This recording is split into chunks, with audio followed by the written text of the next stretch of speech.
کبھی کبھی آپ نے دیکھا ہے کہ صبح کا ستارہ، کس نے 4 بجے صبح اٹھ کر ستارہ دیکھا ہے؟ ایک صبح سویرے پاؤں اٹھتے وقت ستارہ نظر آتا ہے، شاباش، ایک بہن نے ہاتھ اٹھایا۔ وہ ستارہ صبح کی خبر کرن اور صبح کی خبر دیتا ہے کہ دن طلوع ہونے کو ہے اور نئی زندگی میں ایک نیا دن آنے کو ہے۔ اور بائبل کیا تھی؟ مکاشفہ کی کتاب کہ میں اسے ایک ستارہ بخشوں گا اور سارے کی کوالٹی آگے، جس کے کان ہو وہ سنے، جس کے کان ہو وہ سنے، کہ روح کلیسیاؤں سے کیا فرماتا ہے، روح کلیسیاؤں سے کیا فرماتا، کیا حکم کرتا ہے، اس کی غور سے سنے۔ اچھا، ایک پیغام چلتے چلتے ایک سوال پیدا ہوتا ہے، نوح نے کتنے برس منادی کی؟ 120 برس، شاباش، 120 برس، کتنے لوگ اس پر ایمان لائے؟ اس کی منادی پر کتنے لوگوں نے نجات پائی؟ 8، ایک بھی نہیں، وہ 8 اس کے گھر کے تھے، 8 اس کے، میرے خیال میں یہاں منادی کرتے مجھے 5واں سال جا رہا ہے، میری منادی کے وسیلہ سے کتنے لوگوں نے نجات پائی؟ شاباش، میں مبارک ٹھہرا کہ اگر آپ نجات پاتے ہیں تو میں مبارک ہوں۔ اور اسی طرح جب وہ نئے کے اثر سے حکومت کرے گا، اگر آپ نوح کی تعلیم کی طرف جائیں تو اس نے منادی کی تو لوگوں نے کوئی نجات نہ پائی۔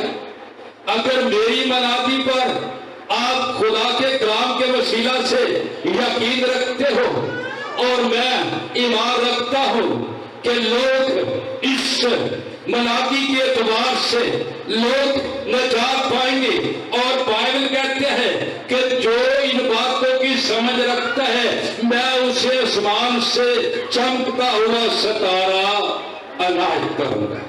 اور پھر کیا ہوگا؟ اگلی آیت، اور جو غالب، یہ غالب کلیسیا کے فرشتے کو خدا کا کلام لکھتا ہے۔ میرے سیسو پھر لے کے آسا سے حکومت کرنے کا مقصد ایک اور، زبور 45 اس کی 6 آیت، زبور 45 جلدی جلدی نکالیے ذرا، زبور 45 اس کی 6 آیت۔ یہاں ایک ایسا آسا ہے جو کسی شخص کے پاس نہیں، کسی شخص کے پاس نہیں ہے۔ اس آسے کی تعریف سنیں، اس لاٹھی کی۔ اے خدا تیرا تخت ابدلا آباد ہے، اے خداوند تیرا تخت ابدلا آباد ہے، تیری سلطنت کا آسا راستی کا آسا ہے، تیری سلطنت کا آسا کیا ہے؟ راستی کا آسا۔ آج دے بادشاہ کی کر دے سارے جالی، ایمین بادشاہ لوگوں نے حکومت اچھی بول نہیں دینا، اپنی مرضی نہ جو مرضی کری جو۔ اور ایسے بادشاہوں کی تاریخ ملتی ہے جنہوں نے ہزاروں لوگوں کو مروا ڈالا، ایسے لوگوں کی تاریخ ملتی ہے نہ کسی نے گناہ معلوم کیا نہ جانا بلکہ ہلاک کر دیا۔ آج کے دور میں بھی ایسا ہے، اسی دور میں بھی یہ چلتا ہے، جس کی لاٹھی اس کی پھینس، کسی کی کوئی نہیں سنتا۔ لیکن اس بادشاہ کی تعریف یہ ہے کہ وہ راستی کے ساتھ اپنا عرصہ استعمال کرے گا۔ اور یہ کوالٹی کس میں؟ خداوند یسوع المسیح میں۔ یہ کوالٹی میرے خداوند یسوع مسیح میں، جو نہ بے انصافی کرتا ہے، نہ وہ رشوت لیتا ہے، نہ وہ بھیگتا ہے، نہ وہ ظلم کرتا ہے، نہ وہ کسی کو مارتا ہے، نہ وہ کسی کو ہلاک کرتا ہے، کیونکہ اس کے سامنے نہ کوئی پروچ چلے گی، نہ کوئی کہہ سکے گا۔ راستی سچائی کے ساتھ وہ اپنی حکومت کو قائم کرے گا۔ مبارک وہ شخص ہے جس میں